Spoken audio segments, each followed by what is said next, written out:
kamu?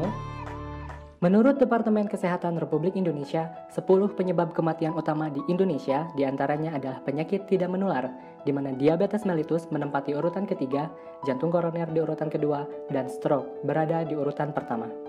Di Indonesia sendiri, persentase penderita stroke pada tahun 2013 saja diperkirakan sebanyak 12,1%. Data tersebut menunjukkan bahwa penyakit stroke merupakan salah satu penyakit yang dapat membahayakan kesehatan. Penyebab terjadinya stroke adalah kekurangan suplai oksigen yang menuju otak, pecahnya pembuluh darah di otak, dan adanya sumbatan bekuan darah di otak. Pecahnya pembuluh darah di otak dapat menyebabkan gumpalan darah dan akan mengganggu fungsi syaraf. Umumnya, pendarahan ini disebut sebagai stroke hemoragik. Kondisi inilah yang dapat menyebabkan penurunan kekuatan otot dan gangguan neuromuskular pada pasien stroke. Karena adanya penurunan kekuatan otot dan gangguan neuromuskular ini menyebabkan sebagian besar pasien stroke mengalami gangguan mobilisasi.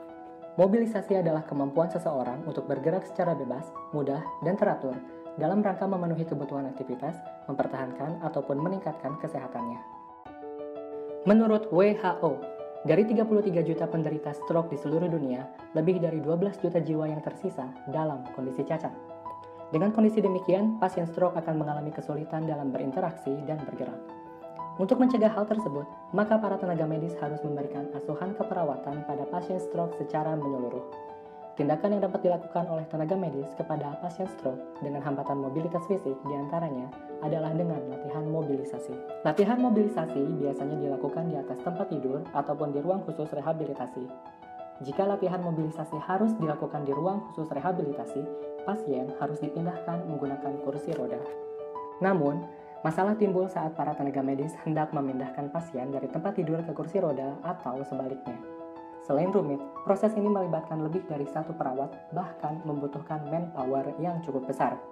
Meskipun di beberapa rumah sakit sudah tersedia alat bernama patient lift, namun alat ini hanya berguna untuk membantu para perawat saat akan mengangkat pasien dari satu tempat ke tempat lain saja, contohnya dari tempat tidur ke kursi roda atau sebaliknya.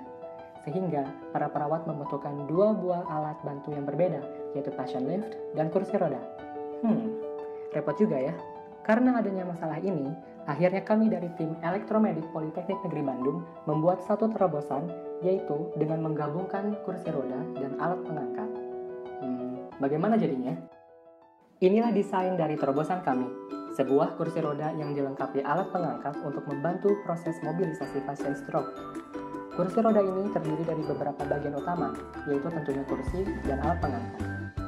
Alat pengangkat ini akan digerakkan oleh motor DC yang dilengkapi gearbox untuk memperbesar torsi yang nantinya mampu mengangkat pasien hingga maksimal beratnya 96 kg. Putaran motor DC ini akan terhubung dengan tali baja, kole, dan hanger untuk mengangkat pasien.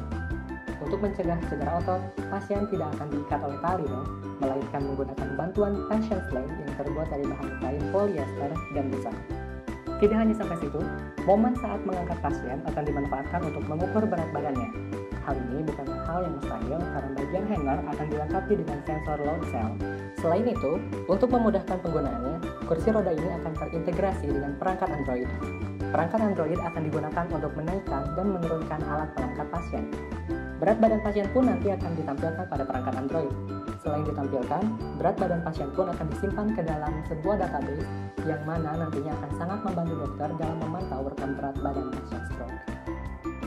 Berikut ini adalah video simulasi kerja alat kami. Saat pasien berada di kursi roda, pasien akan dipasangkan patient sling. Lalu dengan menggunakan perangkat Android, dengan menekan tombol naik, pasien akan dinaikkan, dan secara otomatis berat badan pasien akan diketahui. Bagian kursi roda dapat dilipat dengan tujuan untuk memudahkan proses pemindahan pasien ke tempat tidur. Setelah itu, posisi pasien harus dibuat sejajar dengan tempat tidur sebelum dapat diturunkan dengan cara menekan tombol turun. Dengan adanya alat ini, diharapkan dapat membantu para tenaga medis dan terutama pasien stroke yang memiliki keterbatasan gerak untuk melakukan latihan mobilisasi.